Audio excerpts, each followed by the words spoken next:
अब हम कुछ अकार्बनिक गैसेस के बारे में जानेंगे, जिसमें कि हम कार्बन के कुछ ऑक्साइड देखेंगे, कार्बन डाइऑक्साइड और कार्बन मोनोऑक्साइड। तो जो कार्बन डाइऑक्साइड है, कार्बन मोनोऑक्साइड है, ये कार्बन के ही दो ऑक्साइड होते हैं, जिसमें कार्बन डाइऑक्साइड की तुलना कार्बन मोनोऑक्साइड संदूषण का मुख्य स्रोत होता है। तो इसमें जो कार्बन डाइऑक्साइड की तुलना में जो कार्बन मोनोऑक्साइड है, वो हम कह सकते हैं कि और अधिक प्रदूषक का, कॉन्टामिनेंट्स का बहुत मुख्य स्रोत माना जाता है। तो यहाँ पर हम कार्बन मोनोऑक्साइड की बात करें तो कार्बन मोनोऑक्साइड का जो स्रोत होता है वो ऑटोमोबाइल वाहन जो होते हैं उसके इंजनों में पेट्रोल और डीजल, इसका जब अपूर्ण दहन होता है तो इनके अपूर्ण दहन से कार्बन मोनोऑक्साइड प्राप्त होता है। तो यहाँ पर हम देखेंगे कार्बन मोनोऑक्साइड किन किन कारणों से बनता है, कैसे कैसे ये वायु प्रदूषण का कारण बनता है।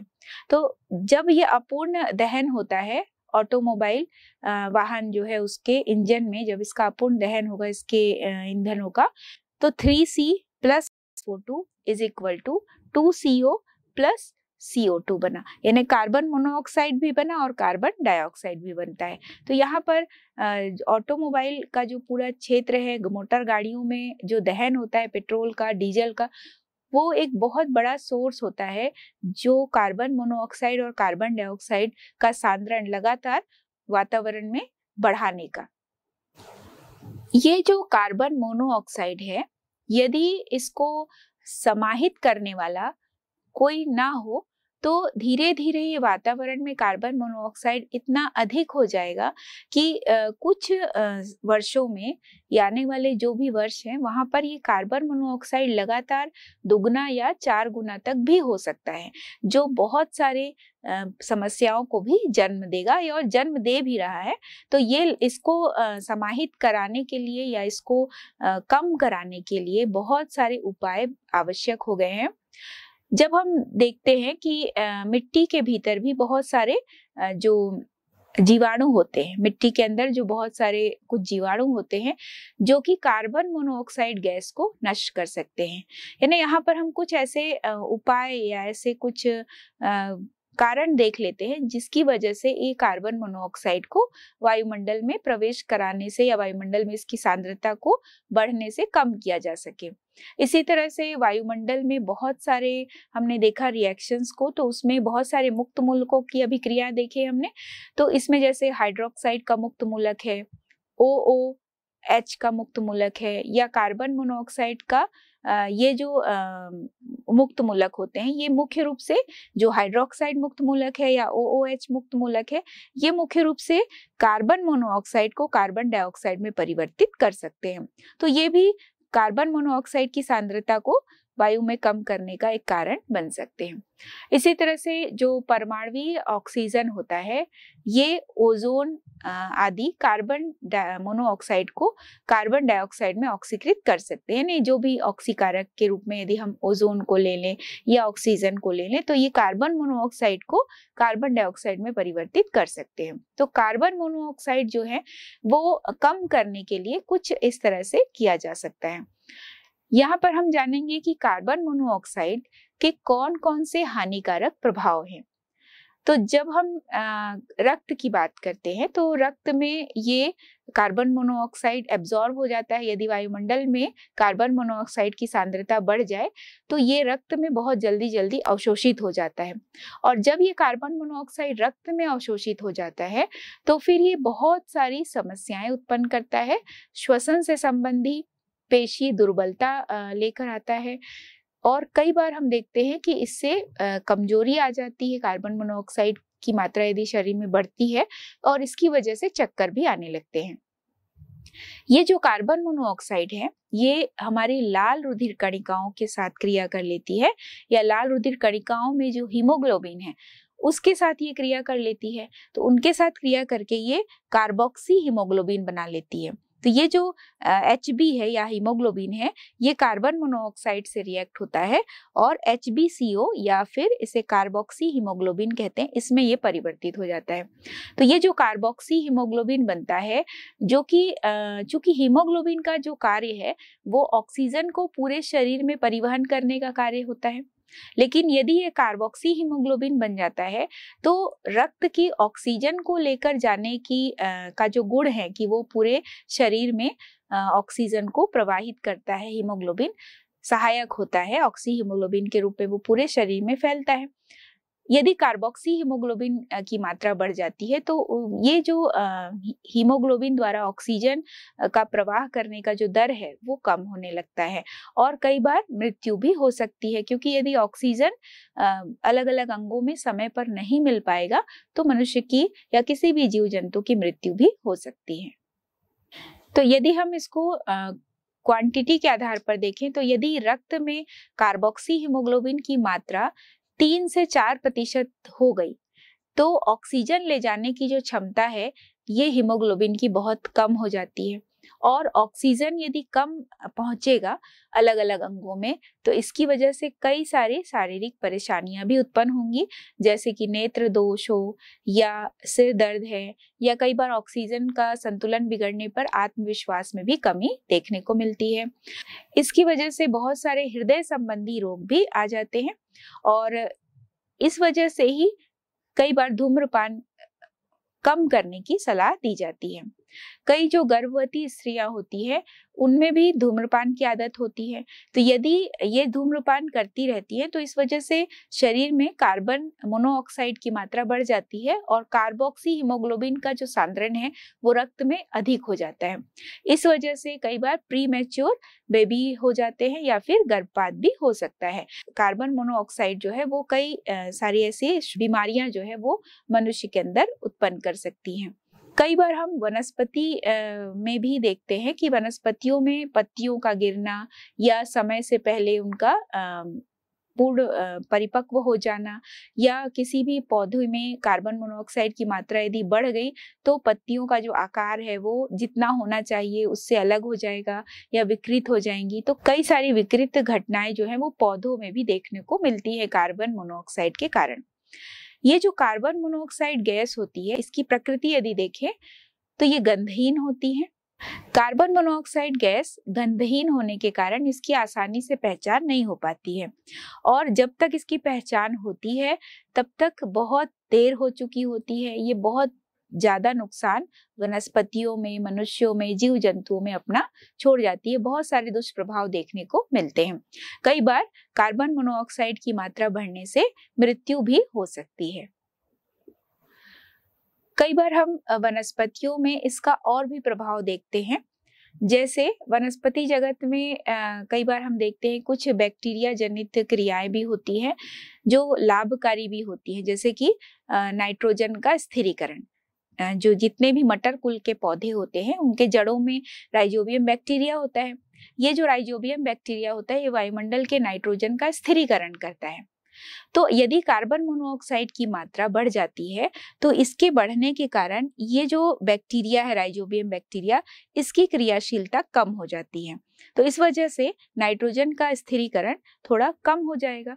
तो ये भी एक बहुत बड़ा दुष्प्रभाव है, क्योंकि नाइट्रोजन चक्र में नाइट्रोजन का स्थिरीकरण करना भी एक बहुत बड़ा कारक होता है उस नाइट्रोजन चक्र को चलाने का। तो प्राकृतिक जो संतुलन है उसको बनाने में भी इन घटनाओं का बहुत योगदान होता है। तो कार्बन मोनोऑक्साइड का वनस्पतियों पर यह भी एक साइड इफेक्ट देखने को मिलता है। अब कार्बन मोनोऑक्साइड जो है वो कैसे नियंत्रित किया जा सकता है? तो कार्बन मोनोऑक्साइड का जो नियंत्रण है वो हम जीवाश्म ईंधन जैसे कोल है, पेट्रोलियम है, इनका जहां जहां पर अपूर्ण दहन होता है वहां पर ही हम देख रहे हैं कि कार्बन मोनोऑक्साइड उत्पन्न होता है, तो जो कि प्रदूषण को फैलाता है। तो यहाँ पर हमें ये ध्यान रखना होगा इन ईंधनों का जो अपूर्ण दहन हो रहा है वो अपूर्ण दहन ना हो। ज्यादा से ज्यादा इन ईंधनों का जब दहन हो तो ऑक्सीजन की उपलब्धता रहे, और ऑक्सीजन की उपलब्धता के कारण जब कार्बन मोनोऑक्साइड अपूर्ण दहन से उत्पन्न होता है तो कार्बन मोनोऑक्साइड ना बने। इस कारण से यहाँ जहाँ भी ईंधन का दहन हो रहा है यहाँ पर प्रयास करना चाहिए कि ऑक्सीजन की उपलब्धता, वायु की उपलब्धता बढ़ती रहे। दूसरा है ऑटोमोबाइल इंजनों में जो कार्बोरेटर होता है उसमें पेट्रोल और वायु के मिश्रण का दहन होता है और इसी वजह से कार्बन मोनोऑक्साइड उत्पन्न होती है। यदि वायु तथा ईंधन का जो अनुपात होता है वो यदि कम होता है तो ज्यादा मात्रा में कार्बन मोनोऑक्साइड उत्पन्न होगा। यहाँ पर हम किसी ऑक्सीकारक को उत्प्रेरक के रूप में प्रयोग कर सकते हैं। तो यहाँ पर जो कार्बन मोनोऑक्साइड है ज्यादा बन रहा है वो थोड़ा कम हो जाएगा।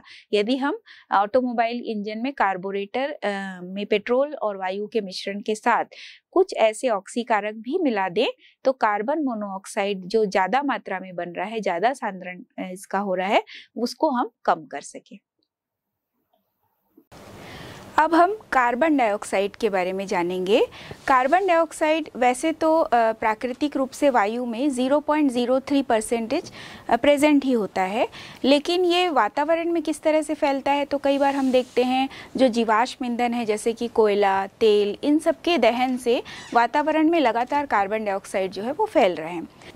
कार्बन डाइऑक्साइड हरे पौधों और जंगलों द्वारा वायुमंडल से प्रकाश संश्लेषण के लिए लगातार लिया जा रहा है। तो क्योंकि प्रकाश संश्लेषण की क्रिया हरे पौधे करते हैं, तो जब कार्बन डाइऑक्साइड का एक चक्र चलता है तो ये प्रकृति में इनका जो प्रतिशत मान है वो एक निश्चित रूप से रहता है। लेकिन लगातार हम देख रहे हैं कि जंगल जो है वो समाप्त होते जा रहे हैं, जंगलों की कटाई होती जा रही है और साथ ही प्रदूषण बढ़ने के कारण कार्बन डाइऑक्साइड की वायुमंडल में जो मात्रा है वो भी बढ़ती जा रही है। तो इस तरह से कार्बन डाइऑक्साइड असंतुलित होता जा रहा है। तो जब हम कार्बन डाइऑक्साइड को देखते हैं, कार्बन डाइऑक्साइड किन किन स्रोतों से है वायुमंडल में, तो इसमें जैसे उद्योग हैं या जीव जंतुओं से या यातायात के साधन हैं, उनसे कार्बन डाइऑक्साइड हो गया, ये प्राप्त होता है वायुमंडल में।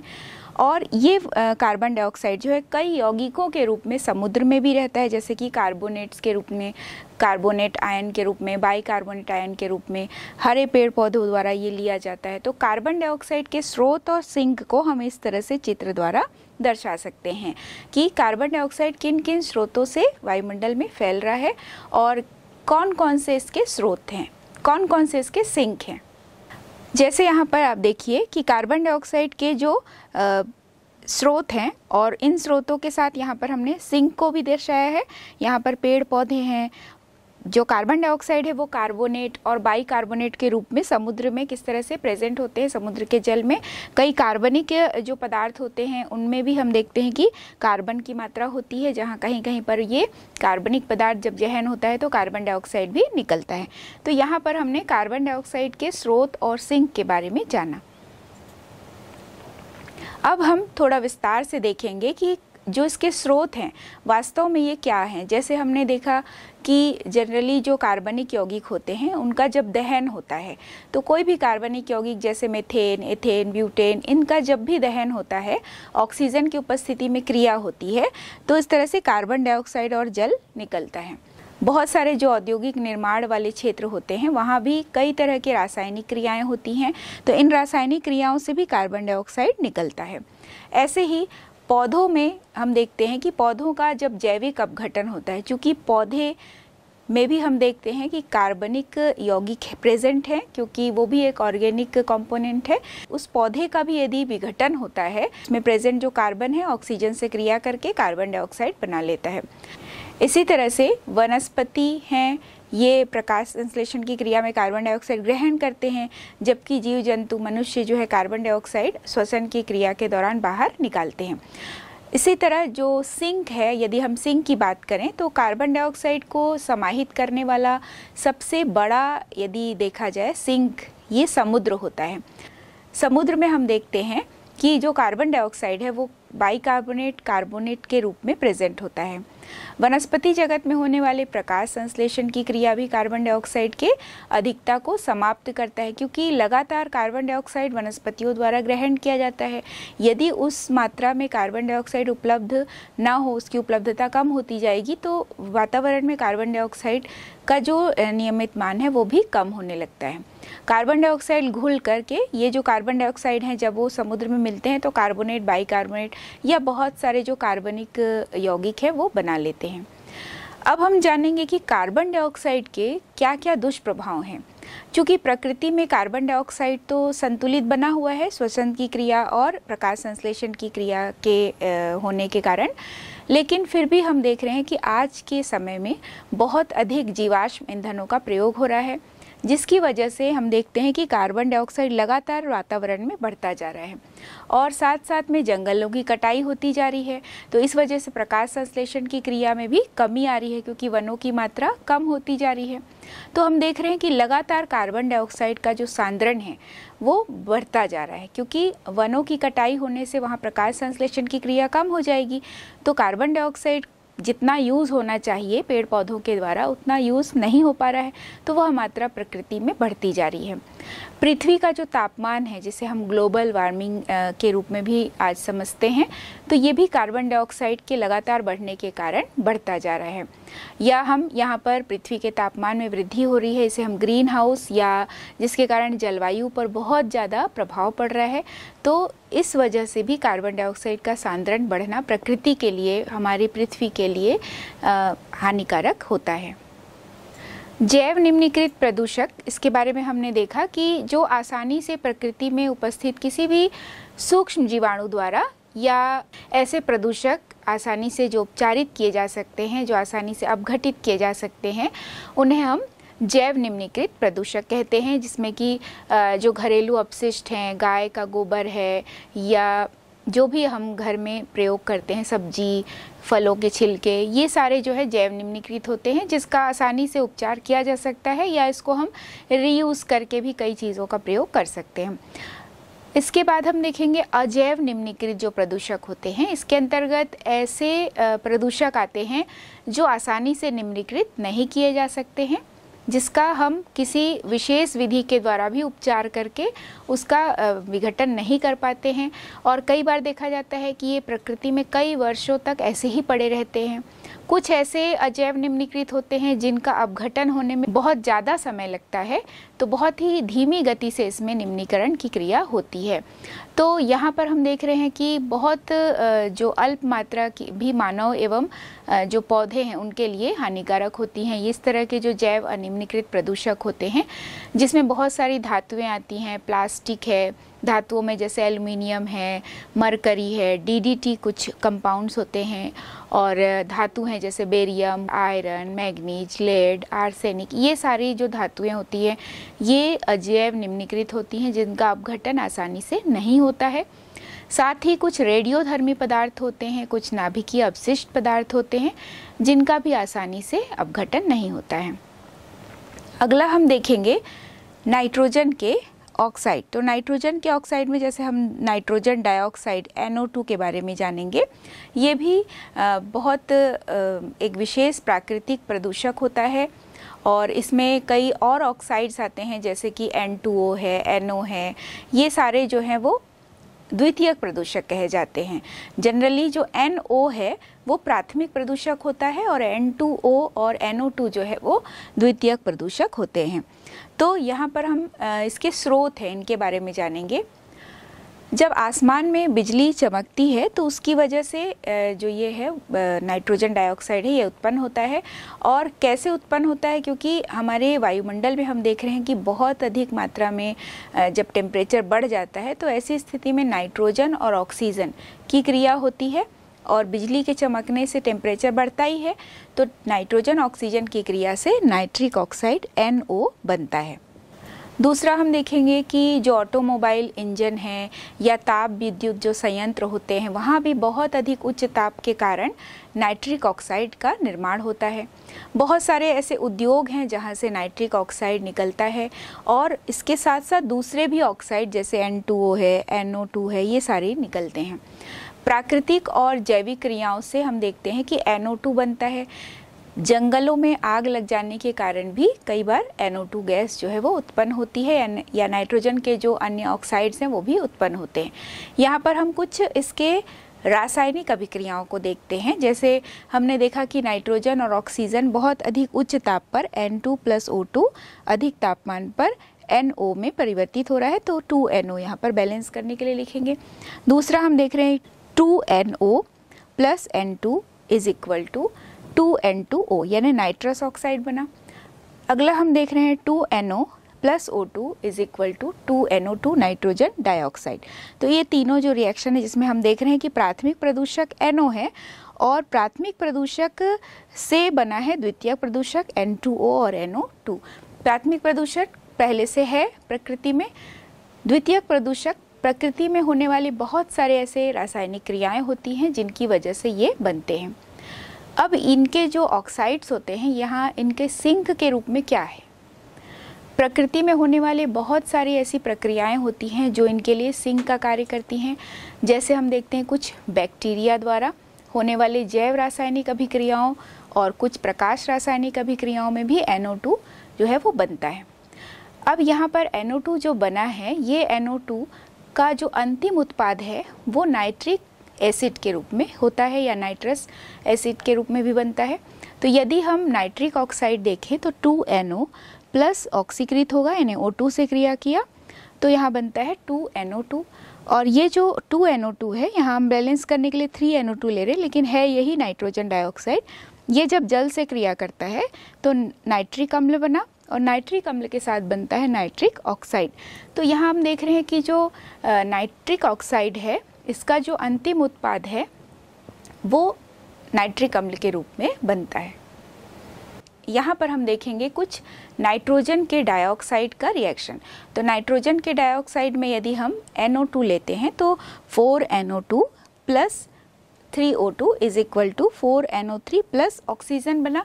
और यहाँ पर जो नाइट्रेट और नाइट्राइट यानी कि NO3 और NO2, नाइट्रोजन डाइऑक्साइड और NO3, ये दोनों क्रिया करते हैं तो बनता है N2O5 नाइट्रोजन पेंटाऑक्साइड। ये नाइट्रोजन पेंटाऑक्साइड भी द्वितीयक प्रदूषक माना जाएगा क्योंकि ये भी प्रकृति में पहले से नहीं है, बल्कि रासायनिक क्रियाओं या प्रकाश रासायनिक अभिक्रिया या कई जो जैव रासायनिक अभिक्रिया उसके दौरान ये बन रहा है। N2O5 फिर से जल से क्रिया करता है और बनता है नाइट्रिक अम्ल 2HNO3।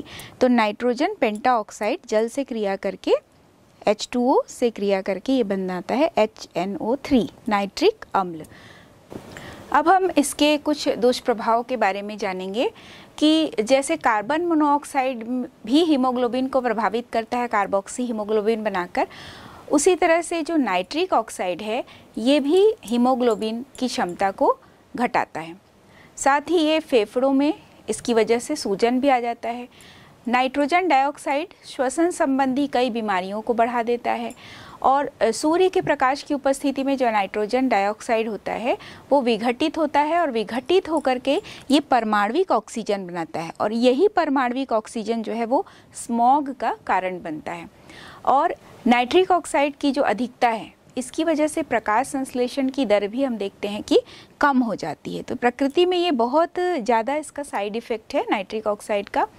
और इसमें हम देख रहे हैं कि वनस्पतियों में और भी बुरा प्रभाव पड़ता है। जैसे पत्तियों में हम देखते हैं कि धब्बों का निर्माण हो जाता है, साथ ही पौधों की वृद्धि में भी कमी आती है। यानी ये जो नाइट्रिक ऑक्साइड है वो वनस्पति जगत पर बहुत अधिक बुरा प्रभाव डालता है। नाइट्रोजन के जो बहुत सारे और ऑक्साइड हैं, जैसे नाइट्रोजन डाइऑक्साइड है, ये सारे जो है टेफ्लॉन या रेयॉन या सूती जो वस्त्र धागे हैं इनमें भी हानिकारक प्रभाव डालते हैं। रबर पर भी ये प्रभाव डालते हैं। वातावरण में उपस्थित जो ओजोन की मात्रा है उसको भी ये धीरे धीरे कम कर रहे हैं, उसकी मात्रा को भी ये घटाने का कार्य कर रहे हैं, यानी उस पर भी दुष्प्रभाव पड़ रहा है। अब हम इसे दूर कैसे कर सकते हैं, कैसे इसको नियंत्रित किया जा सकता है?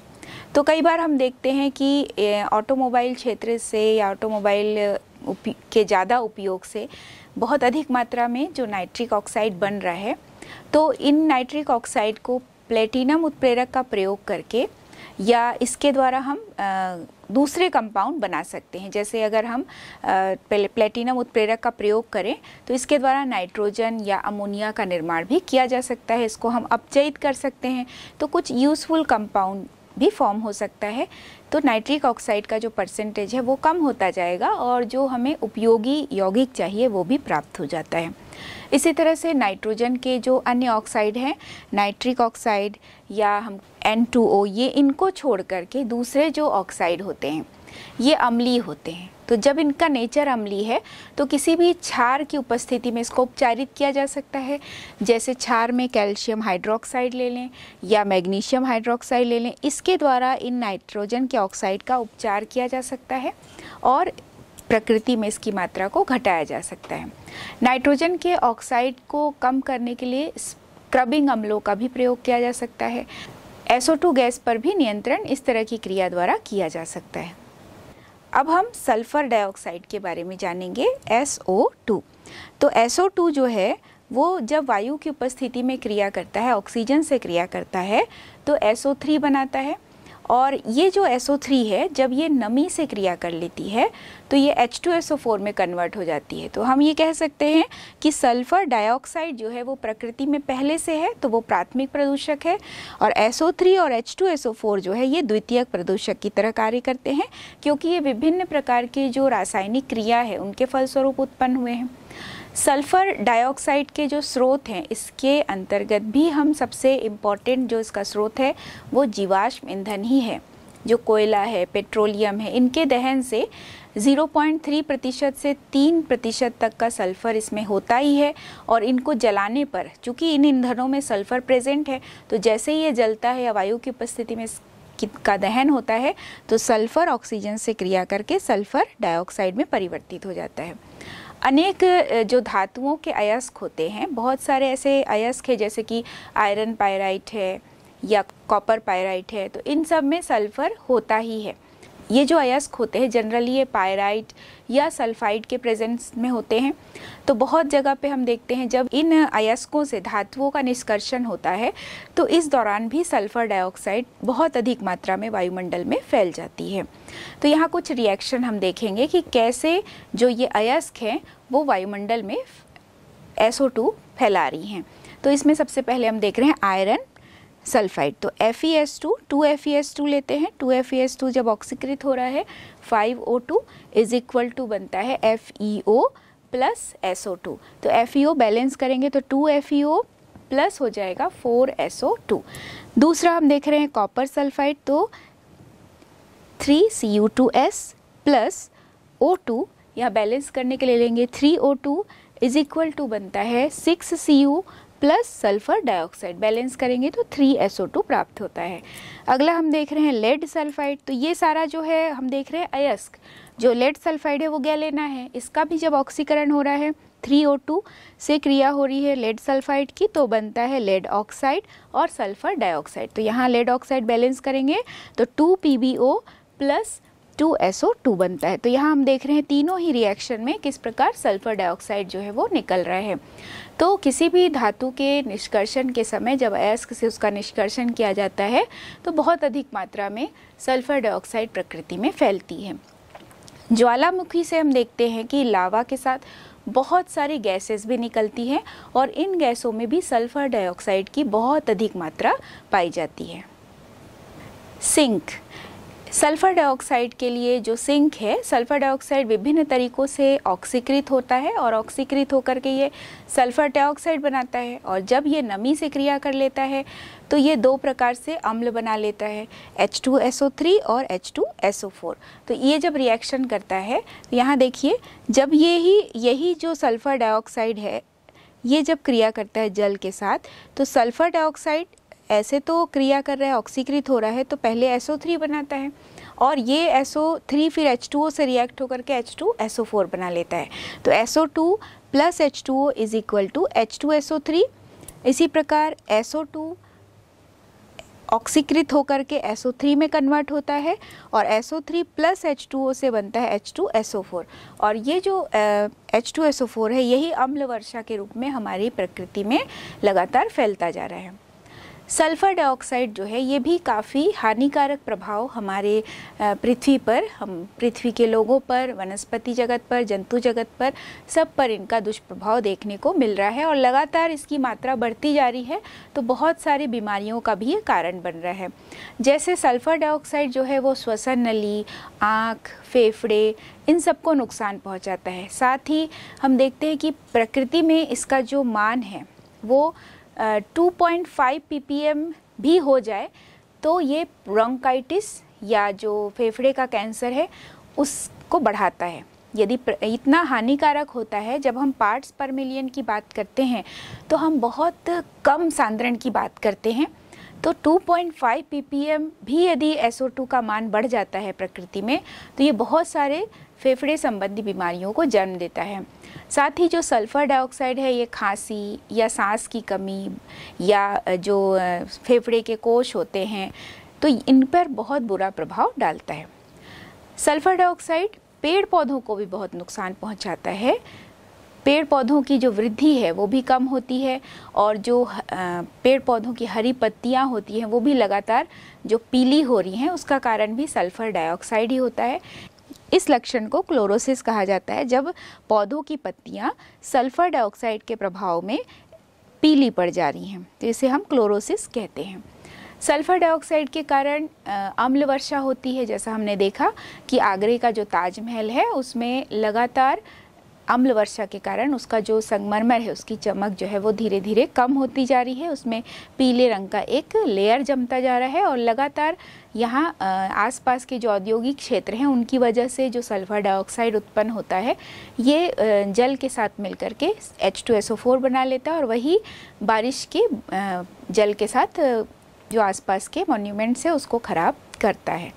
तो यहाँ पर हम देखेंगे कि कैसे ये क्रिया करता है। तो जैसे संगमरमर की बात हम कहते हैं, मार्बल की बात कहते हैं, तो उसमें कैल्शियम कार्बोनेट होता है CaCO3 और जब ये H2SO4 के साथ क्रिया करता है तो ये बन जाता है कैल्शियम सल्फेट और कैल्शियम सल्फेट के साथ कार्बन डाइऑक्साइड और जल।